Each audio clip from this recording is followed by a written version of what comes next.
अमित शहा पण म्हणतात भाषणामध्ये की पुत्रमोहामुळे शिवसेना फुटली. उद्धव ठाकरेंच्या पुत्रमोहामुळे तुमचं करिअर त्यांना बनवायचं होतं, म्हणून शिवसेनेत आज हे बघायला मिळतं. म्हणजे ते राष्ट्रवादीबद्दल तोच आरोप करतात की राष्ट्रवादी आपल्या पुढच्या पिढीच्या भवितव्यासाठी जी सिक्युरिटी तुम्ही करायला गेलात त्याच्यामुळे शिवसेना फुटली आणि राष्ट्रवादी काँग्रेस पक्ष फुटला. आम्ही महाराष्ट्राच्या पुढच्या पिढीबद्दल नक्की विचार करत आहोत, जी पुढची पिढी वाया घालवण्याचं काम भाजप करत आहे.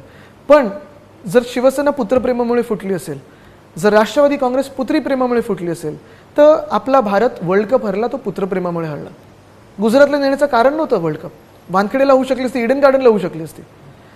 बघा आम्ही निवडून आलेलो आहोत. आधी त्याची तुम्ही युअर स्पोर्ट्स लवर, आपण तुम्ही I am a very good sports lover, I am a sports person. Bharat हरतो असं कधी होतं? आता हे तुम्ही जनतेला विचारा ना, जनता पण काय काय बोलते, वेगळे वेगळे शब्द बोलत असते. पण माझा मुद्दा हाच आहे की लॉजिक कुठचं तुम्ही मला सांगा.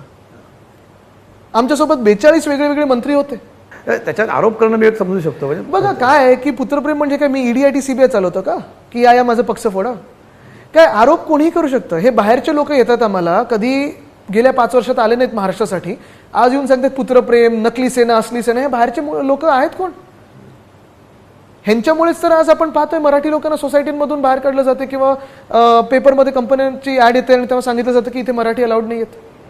आज नवीन चिन्ह तुम्ही म्हणतात पक्षाचं झालं, नवीन चिन्ह घेऊन जाणं कितपत सोपं आहे तुम्हाला? आहे ना, सोशल मीडियामुळे आपण पाहत असाल, सोशल मीडियामध्ये मशाल ही प्रत्येक घरोघरी गेलेली आहे. प्रत्येकाचा डीपी झालेला आहे. मशाल मशाल मशाल, शिवसेनेची जी मशाल आहे ती घरोघरी गेली.